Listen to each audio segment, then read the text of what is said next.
So when you see Democrats protesting, are the people there paid? When you see congressional, the town halls, the outbursts, are those people paid? Is it all set up? We've seen a lot of turnouts recently, right? Especially after the president was reelected, right? Huge anti-Trump rallies, massive anti-Doge rallies. My next guest says many of these people are being paid to protest, but that doesn't mean that they don't have passion or purpose. And money is not necessarily their motivator. Let's bring in Adam Swart, the founder of a group called Crowds on Demand. Adam, thank you very much for joining us. Chris, it's a pleasure to be with you. And let me say, I'm a huge NewsNation fan. I love that you call out people who are wrong using the awesome power of the First Amendment, whether they're Republicans or Democrats. Crowds on Demand does exactly the same thing. All right, so let's get over the obvious hurdle. If I have to pay you to show up, you are not legit. You are a plant. Well, Chris, you're paid to host your show. Does that mean you are not legit? Not enough. Does that mean your views are not your views? Not enough. Not enough. I might as well be doing it for free. Bad comparison. Maybe not. Go ahead. Maybe not quite as much as CNN, but at the end of the day, you're paid for your views. Tucker Carlson is paid for his views. Rachel Maddow is paid for her views, right?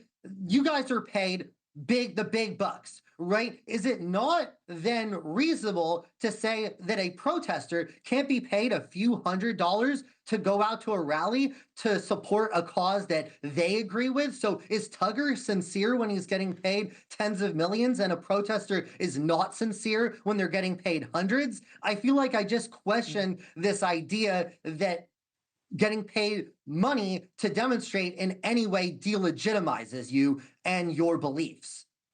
Well, it's interesting. While you're talking, I've been interrupted by my EP several times who's saying, what about a juror? What about a juror? What about a juror? A juror is a civic duty where you are being taken from a job and therefore there's an accommodation made.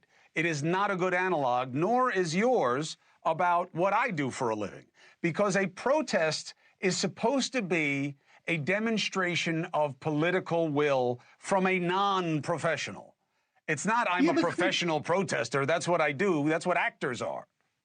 No, but Chris, do you not understand the idea that for some people, going out to a protest is a lot easier than others? Working class people in this high inflation economy, right, have trouble expressing their views because they can't take time off to go to a protest. They don't have easy access to childcare. These are things you have eloquently spoken about on your show. So do you believe protesting should just be the purview of the wealthy? What we do at Crowds on Demand is we connect people who are passionate about a cause with compensation to go out in favor of that cause that they are already passionate about. So there's nothing in any way untoward about that concept.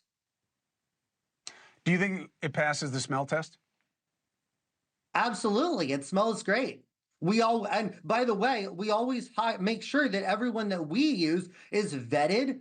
They're peaceful. That's just an important thing to clarify, is that any protest that Crowds on Demand does is peaceful, law-abiding. We don't vandalize buildings. We don't block roads without a permit, right? These are peaceful, articulate, passionate demonstrators who are interested, passionate about the subjects that they are in. Now, I see the B-roll that you have of demonstrators being kind of creating a ruckus. Those are not your people. Those are not our events.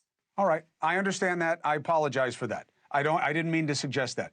Give me a very quick take on something. What is your basis of suggesting that some Tesla protests are funded by hedge fund managers?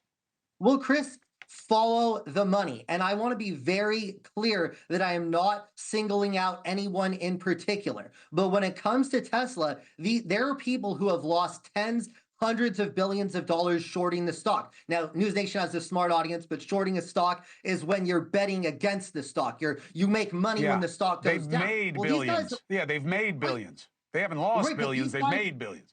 Yeah, but Chris, these guys over the years, over 15 years, they've lost a ton of money overall betting against Musk and betting against Tesla. These guys are not political, right? They're apolitical. They're not Democrats or Republicans. They see an opportunity with Musk's Right. involvement in the Trump administration to recoup some of their losses or to make bigger gains, right? If you Okay. simply follow the money, and there's more and more evidence coming out that that these guys have some role. Again, not naming anyone in particular, but I got you. if you follow the money and you look at just how big the Tesla boycott movement has grown, it really does pass the smell test that there is a lot of money behind it.